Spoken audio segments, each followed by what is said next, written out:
Clive Palmer is giving evidence into the whereabouts of his fugitive nephew Clive Mensink after the mining magnate lost an earlier bid to avoid questioning.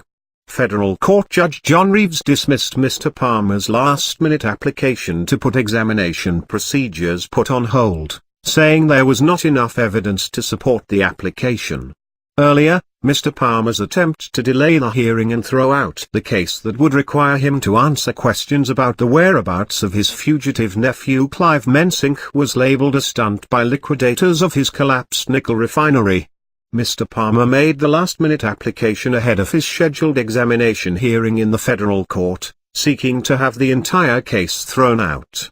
The former federal MP claimed the liquidator already knew where Queensland Nickel director Mr. Mensink was and therefore, he did not need to be examined about it.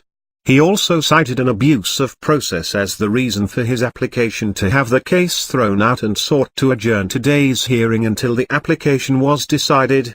Mr. Mensink has previously failed to appear for court hearings that intended to examine his role in the running and subsequent collapse of Mr. Palmer's Queensland Nickel.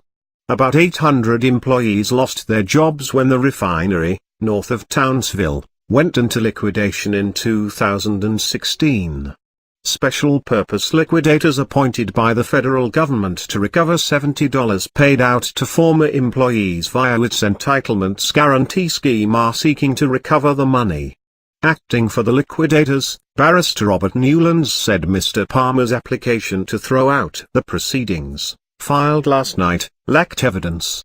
He said Mr. Palmer had resorted to relying on a conspiracy theory to support his application to avoid questions about the whereabouts of his nephew.